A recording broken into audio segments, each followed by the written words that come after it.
This is my gyroscope balanced two-wheeler. You can see it's got a couple of airplane wheels here, and they are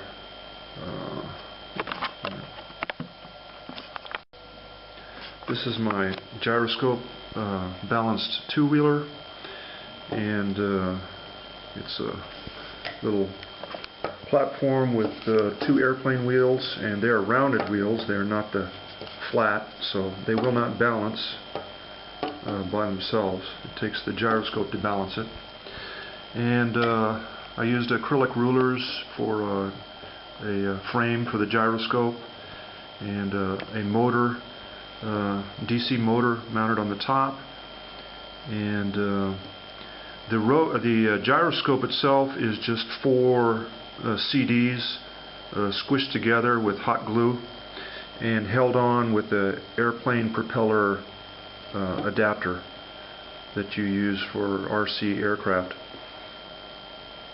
And the gimbal is just an axle I made out of fishing pole tubes, hot glued to a piece of plywood, and the motor is just kind of bolted onto that. And I tried to get this to work, and it never would work before because I didn't know the secret. But the secret, in this case at least, is that the motor and the gyro combination have to be top heavy. There has to be more weight on top of the gimbal, the axle, than on the bottom.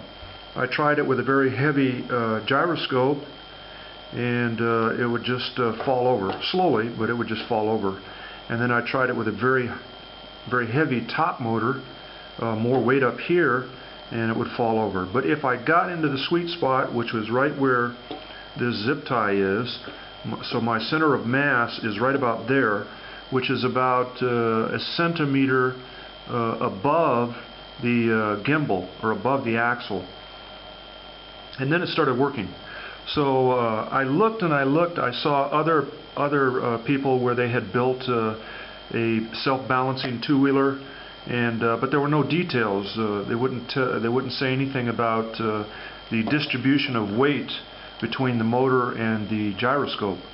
And so I kind of discovered on my own that at least what's working for me is if you put the center of mass right about there, it will balance itself. And you can see that it is top heavy. It will sit here, but that's just because of the friction with these little rubber doohickeys that I've got holding on the axle. So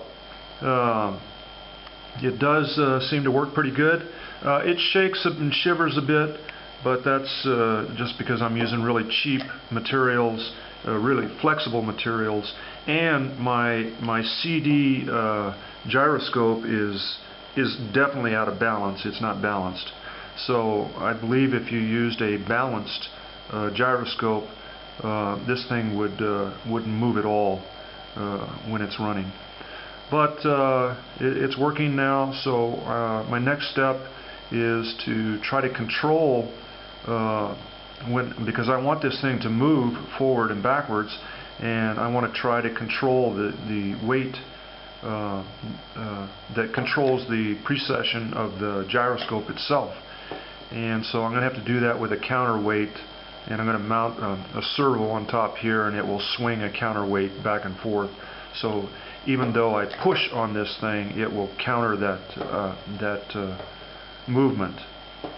And I was very happy when and very surprised when it actually started balancing itself. So it is doable.